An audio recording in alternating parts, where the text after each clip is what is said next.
Beneath the turquoise waters of Asia's coasts, massive cages ripple as tens of thousands of groupers dart beneath the waves. Raised in silence below the surface, these powerful fish will soon reappear in another world. Arranged as delicate sashimi in Tokyo or steamed whole as the centerpiece of a luxury banquet in Hong Kong. Welcome to AgriWorks USA, where we uncover the hidden journeys of the world's most extraordinary foods.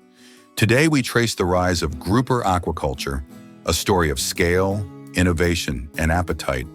From fingerling hatcheries in small fishing villages to vast offshore farms with automated feeding systems, every stage reflects both human ambition and the demand for premium seafood.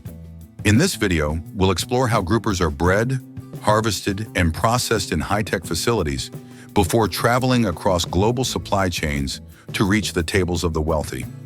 Along the way, we'll also examine sustainability challenges, rising costs, and the ethical questions surrounding this billion-dollar industry. Don't forget to like, subscribe, and ring the bell for more stories from AgriWorks USA.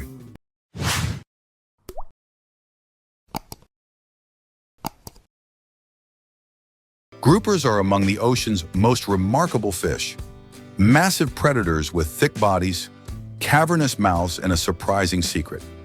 Many species are protogynous hermaphrodites, meaning they begin life as females and later transform into males, a trait that complicates breeding in captivity. Some individuals can grow over 6 feet long and weigh more than 800 pounds, making them both awe-inspiring and highly prized. Historically, groupers were symbols of abundance across Asia and the Mediterranean. In China, whole steam grouper became a banquet centerpiece, believed to bring prosperity and luck. In the Mediterranean, fishermen prized their strength and resilience, often depicting them in folklore. But by the mid-20th century, wild populations began to decline under the pressure of heavy demand and overfishing. This scarcity opened the door for aquaculture. Beginning in the 1970s, hatcheries in Taiwan and Southeast Asia pioneered methods to raise fingerlings in controlled environments. Over time, advances in breeding technology, feed development, and disease control transformed the grouper from a rare delicacy into a cornerstone of the global luxury seafood trade. The grouper's journey begins in hatcheries, where one of aquaculture's most complex challenges unfolds: breeding a fish that changes sex as it matures. Groupers are protogynous hermaphrodites, beginning life as females before transforming into males. To manage reproduction, hatcheries often rely on hormone treatments and controlled environments to trigger spawning. Fertilized eggs are collected and nurtured in tanks where temperature, oxygen, and salinity are constantly adjusted. Survival at this stage is fragile, with high mortality demanding round-the-clock care. When the fry reach fingerling size, they are transferred to offshore cages, towering mesh enclosures suspended in open water. Here, thousands of groupers glide through currents that flush the cages with oxygen-rich seawater. Farmers deploy automated feeders that drop pellets made from fish meal, soy protein, and vitamins, designed to maximize growth while keeping costs manageable. Divers and underwater cameras monitor fish behavior, ensuring early detection of disease or stress. Industrial farms can oversee tens of thousands of fish at once, a scale made possible by strict biosecurity and regular cage maintenance. This combination of biological precision and engineering efficiency has transformed grouper aquaculture into a vital force in the luxury seafood market. Are you impressed by the sight of hundreds of thousands of groupers swimming inside offshore cages? Grouper grows slowly. Do you think that's a major barrier for the industry? Share your thoughts in the comments, and don't forget to like, subscribe, and ring the bell to keep exploring more secrets of global agriculture with AgriWorks USA. When a grouper reaches market size, often 2 to 3 years of careful farming, the harvest begins. Unlike smaller fish that can be pumped or netted in bulk, groupers are large, powerful, and delicate, requiring precision handling. Divers often enter the cages with hand nets or seine nets, guiding the fish gently to reduce stress and prevent injury. In high-volume farms, specialized lift nets or crowding systems bring entire schools toward the surface, where workers select the best specimens. Once captured, live groupers destined for luxury markets are transferred into oxygenated tanks aboard transport vessels. These fish may travel directly to restaurants in Hong Kong, Shanghai, or Singapore, where freshness commands premium prices. For processed markets, the harvest moves to onshore facilities, where fish are stunned, bled, and chilled immediately to preserve the flesh's prized firmness and flavor.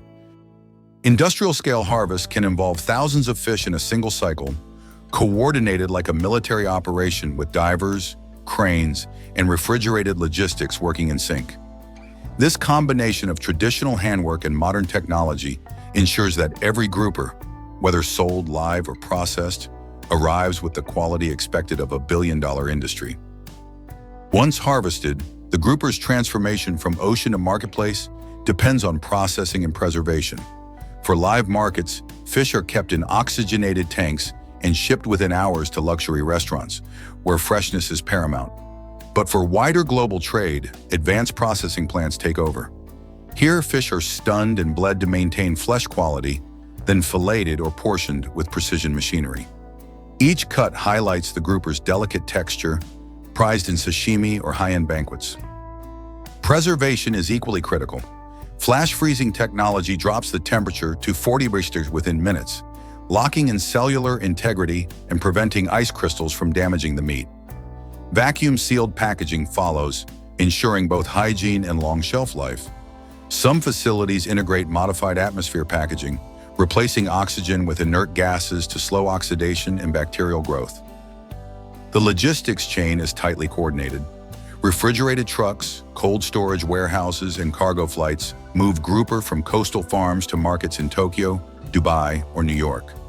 This seamless cold chain allows the fish to travel thousands of miles while retaining near just-caught quality, turning a once local delicacy into a global commodity served at the world's most exclusive tables. Do you think modern cold storage technology changes the natural flavor of grouper? I'd love to hear your perspective in the comments below. For diners, the journey of grouper culminates not in cages or factories, but on the plate, where its delicate flesh becomes a centerpiece of culinary artistry. In Hong Kong and Guangzhou, live grouper are lifted straight from restaurant tanks, steamed whole with soy, ginger, and scallions to highlight the fish's natural sweetness. In Japan, pristine fillets are sliced thin for sashimi, their mild flavor and firm bite offering a subtler alternative to tuna. Across Southeast Asia, grouper finds its way into clay pot curries, hot pots, and celebratory banquets, where its sheer size makes it a symbol of abundance. Chefs prize grouper for its versatility. The meat remains moist whether steamed, grilled, or baked, while its thick bones and head are perfect for broths. High-end hotels may feature grouper in multi-course tasting menus, pairing it with truffle sauces or delicate wines. For families, even a simple pan-seared fillet delivers a taste of luxury once reserved for elite tables. This blend of cultural tradition and modern gastronomy makes grouper more than just seafood. It is an experience of status, celebration, and shared memory, bridging oceans from coastal farms to global kitchens.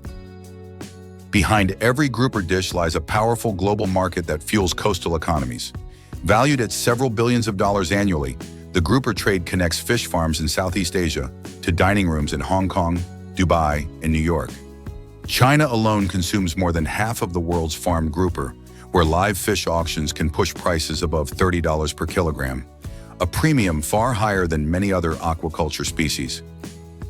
This high market value drives rapid investment in large-scale cage farms and hatcheries, creating jobs in coastal regions while also pressuring natural ecosystems. Countries like Indonesia, Vietnam, and the Philippines have positioned themselves as leading exporters, while the Middle East and Europe increasingly import grouper for luxury dining.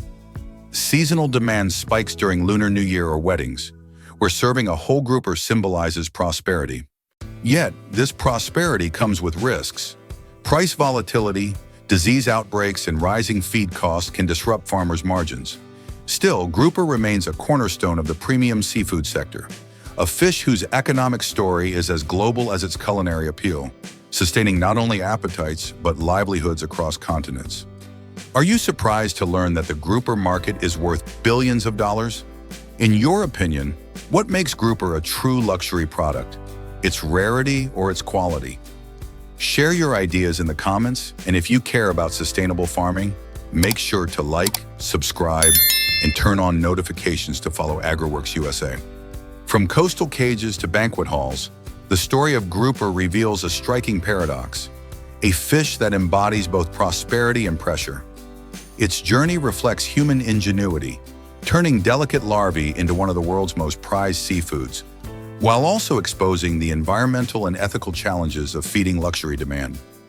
Grouper is not just a meal, it is a mirror of global trade, cultural tradition, and the choices societies make between profit and responsibility. As diners, we often see only the gleaming fillet or steaming clay pot, not the complex web of hatcheries, markets, and ecosystems behind it. Yet each bite carries the weight of that unseen story.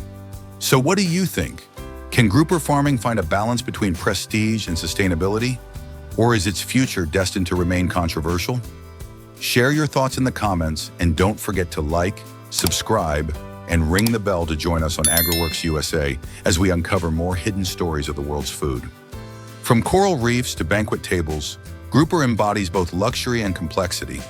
Once a wild treasure of tropical seas, it is now farmed in vast cages and traded across global markets, feeding a booming demand from Tokyo to Hong Kong. Each fillet carries the story of science, trade, and tradition, but also the weight of waste, overfishing, and questions of animal welfare.